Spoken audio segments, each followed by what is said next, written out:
अपने बच्चों के अंदर भी महत्वाकांक्षा को जागृत करना है।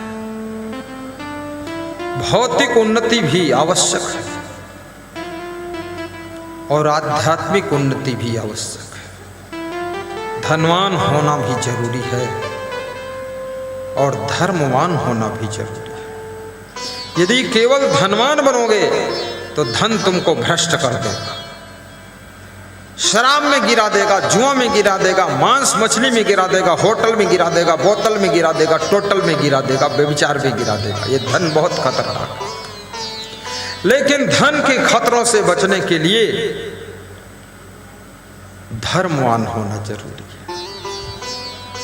संपत्ति के खतरों से बचने के लिए भक्ति होना जरूरी है। भक्ति संपत्ति के खतरों से बचाती है, धन के खतरों से धर्म बचाता है। इसलिए गुरु के साथ में भी जुड़ना चाहिए। तुम जो गुरु को दान देते हो ये कुछ भी दान नहीं है, लेकिन यदि तुम दारू पीते हो तो इसके 1000 गुना उसमें दे देते हो। सोचो, दारू पीने वाले कोई एक बिंदु पर रुकते नहीं। पहले देसी शराब पीते, फिर विदेशी शराब पीते, और फिर ठंडी बियर पीते, फिर महा ठंडी बियर, न जाने कितनी गर्मी है, महा ठंडी बियर, और उसके बाद फिर एरिस्टोक्रेट, बैक पाइपर, व्हिस्की, क्या बात है, और फिर एक बोतल 10,000 की, सीमा नहीं। जमींदारों ने जमीन बेच बेच कर पी लिया शराब, राजाओं ने राजपाट सब बेच कर पी लिया शराब। और याद रखना, जिनको भक्ति मिल गई, धर्म की शरण मिल गई, कोई महान गुरु मिल गया, उन्होंने छोड़ दिया शराब और छोड़ दिया मांस मछली और बन गए नवाब। जय। इसलिए धर्मशास्त्र कहते हैं कि 10वां अंश अपना समय, अपना श्रम, अपनी बुद्धि और अपना ज्ञान और अपना कमाया हुआ धन, 10वां अंश धर्म में लगाना चाहिए। ये 10वां अंश जब तुम लगाते हो, समय का भी 10वां अंश, 10 दिन में 1 दिन तो भक्ति भजन के लिए होना चाहिए। 10 घंटे में 1 घंटा प्रवचन सुनने के लिए होना चाहिए। कितने लोग तो जगत की अंधी दौड़ में ऐसे दौड़ रहे हैं, ना तो प्रवचन सुनने का टाइम है, ना खाने का टाइम है, ना नहाने का टाइम है, और ना सोने का टाइम है। वो स्वयं कहते हैं कि जिंदगी पागल हो गई, क्या करें। टाइम टेबल की भी सेटिंग करो। प्रधानमंत्री और मुख्यमंत्री जो पूरे देश प्रदेश को डील करता है, बड़े बड़े उद्योगपति Ambani, Adani, Tata, Birla, Bajaj, Mahindra, Anand Mahindra, Allen coaching centre का मालिक ओम जी, और कौन है वो, गोविंद महेश्वरी, वो भी स्नान करता है, वो भी भोजन खाता है, टाइम निकालता है, भजन भक्ति के लिए भी टाइम निकालता है। लेकिन कुछ लोगों को मनुष्य का शरीर तो मिला था, पर धीरे धीरे भूत प्रेत हो गए। कितनी औरतें तो चुड़ैल हो गई। अरे नहाती धोती ही नहीं, ना मालूम कहां पागल घूम रही है। काम कुछ नहीं, विकास कुछ नहीं है, बस खाम खा फूहड़ बनकर घूमती रहती है। ठीक ठाक रहो, फटाफट काम करो, फास्ट काम करो, स्नान भी जल्दी कर लिया करो, मंजन ब्रश भी जल्दी कर लो। कितने लोग तो मुंह में दातून घुसेड़ कर घूमते रहते हैं, पूरे घर में मुंह की लार थूक चुआते रहते हैं, उनकी पत्नी बोलती पोछा लगा चुकी, अब क्या कर रहे हो? बोली अब अमृत टपका रहा। बहुत मूर्ख है, मुंह में घुसेड़े घूम रहा है। अरे 1 मिनट वहीं बैठ के कर लो दातून, एक एक काम करो। ये सभी काम एक साथ थोड़े होते हैं। कितने लोग तो खाना पाखाना भी साथ करते हैं। बोले मुंह तो खाली है, कुछ खाते भी जाओ, पाखाना भी करते, बीड़ी भी पी रहे हैं, पाखाना भी कर रहे हैं। नहीं नहीं, पाखाना के साथ कुछ खाना पीना नहीं चाहिए। दांत के जबड़े ठीक से दबाकर मुंह बंद रखना चाहिए, इससे दांत अच्छे रहे। और साफ सुथरे कपड़े भी पहनो। थोड़ा सत्संग के लिए भी समय निकालो। इस संसार के लिए कितना तुम परेशान हो जाओगे।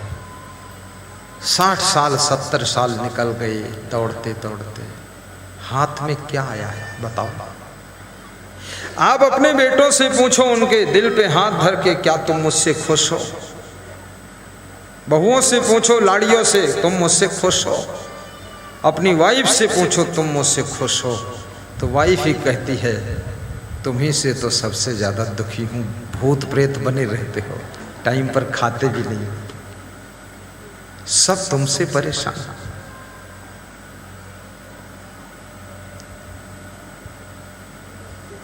और संत बनो तो भी काम करो। कितने लोग संत बन गए, बिल्कुल संत बनने, लेकिन वो कोढ़ी बन गए, कोढ़ी बैठे रहते, कोई काम नहीं करते। और काम ना करना ये भी एक अपराध है।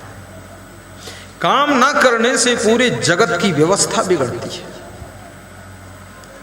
इस संसार से हम बहुत कुछ ले रहे हैं, लेकिन उसके बदले हम इस संसार को क्या दे रहे हैं? अगर कुछ नहीं दे पा रहे हैं तो संसार के हम कर्जदार होते चले जा रहे हैं।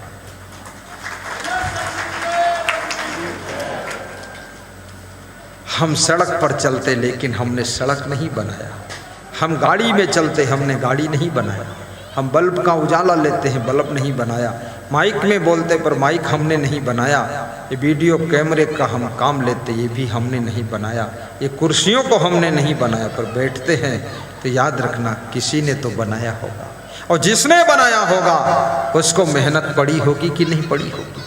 वो अगर ऐसा कोढ़ी हो जाता, आलसी हो जाता, निकम्मा रात दिन सोता रहता, तो शायद ना तो सड़क बन सकती थी, ना बल्ब बन सकता था, और ना तो कुर्सी बन सकती थी। पूरे जगत की व्यवस्था बिगड़ जाती। दूध पीते हैं हम लोग, खीर बनाते हैं, कोई तो भैंस पाला होगा, कोई भैंस को दुहा होगा, कोई भैंस का दूध डब्बों में ला करके आपके यहाँ पहुंचाया होगा। तो उसके लिए तुमने क्या किया है?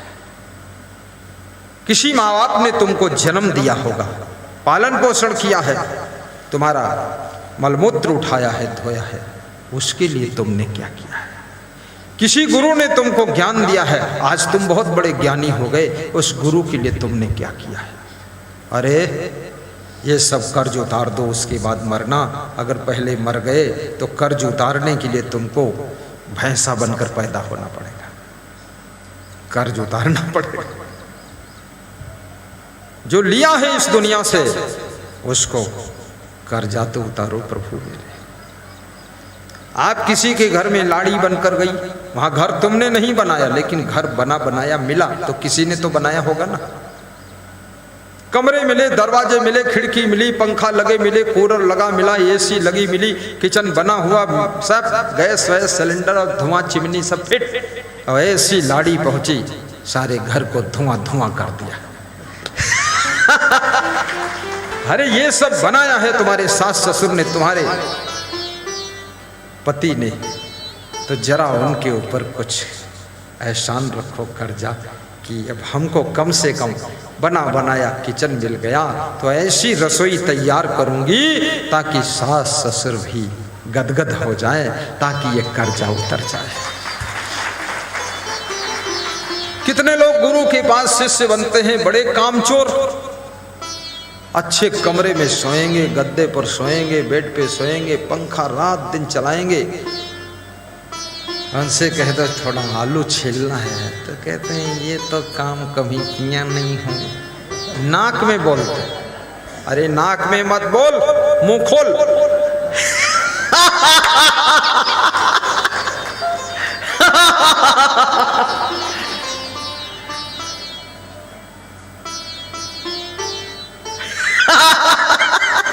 बहुत मजा आता। वो साधु भी खुश है, वो सोचता अलग अलग ढंग से गुरुजी बताते हैं। हमारे साथ में कोई साधु आलसी नहीं, सब बहुत मेहनती। मेहनत का फल है सुखदाई, पानी पी कर प्यास बुझाई। एक कौए को लागी प्यास, उड़ कर गया घड़े के पास। घड़े में देखा थोड़ा पानी, देख हुई उसको हैरानी। बड़ी दूर से लाया कंकड़, लगा डालने एक एक कर। ज्यों ज्यों कंकड़ पड़ता जाता, त्यों त्यों पानी चढ़ता जाता। पानी जब ऊपर तक आया, कौआ पी कर खूब अघाया। मेहनत का फल है सुखदाई, मेहनत का फल है सुखदाई। सुन लो मेरे प्यारे भाई। कौआ भी सिखा देता है, लेकिन आदमी इतना खतरनाक कौआ है कि न कौआ से सीखेगा न दौआ से सीखेगा। सीखना जरूरी है। इस सृष्टि का हमारे ऊपर बहुत बड़ा एहसान है। इस दुनिया ने हमको क्या नहीं दिया, इस कुदरत ने हमें क्या नहीं दिया, सब कुछ दिया। हमने लेने में चूक भले की है, लेकिन ये जगत हमको बहुत कुछ दे चुका है। निःशुल्क इतनी सुंदर हवाएं चल रही, ऑक्सीजन। कोरोना के समय जिसके ऑक्सीजन कम होती थी, एक एक सिलेंडर 2-2 हजार 10-10 हजार कम लगा। और देखिए कुदरत कितनी ऑक्सीजन दे रही है, बिना सिलेंडर के ऑक्सीजन सबके लिए। और सूर्य एनर्जी दे रहा है, विटामिन डी दे रहा है। ये सूरज देवता देने में कसर नहीं है, हम लेने में चूक जाते हैं। और संत क्या नहीं दे रहे हैं, अच्छा अच्छा ज्ञान दे रहे हैं, अच्छे अच्छे संस्कार दे रहे हैं। ये दुनिया लेने में चूक जाती है। पर जिनका सौभाग्य है वे सब काम जल्दी जल्दी निपटा कर सत्संग में आकर बैठ जाते हैं। संस्कार, घर में कार हो और मन में संस्कार हो, और गुरुदेव की भक्ति स्वीकार हो, और दिल में कोई ना अहंकार हो, और इन हाथों से कभी ना कर्म कोई बेकार हो। याद रखना, फिर उसकी जिंदगी साकार हो जाती है। संस्कार बहुत जरूरी है। कहाँ खड़े होना है, कहाँ बैठना है, कहाँ क्या बोलना है कि नहीं बोलना है। इसलिए संस्कार को संपदा कहा गया है।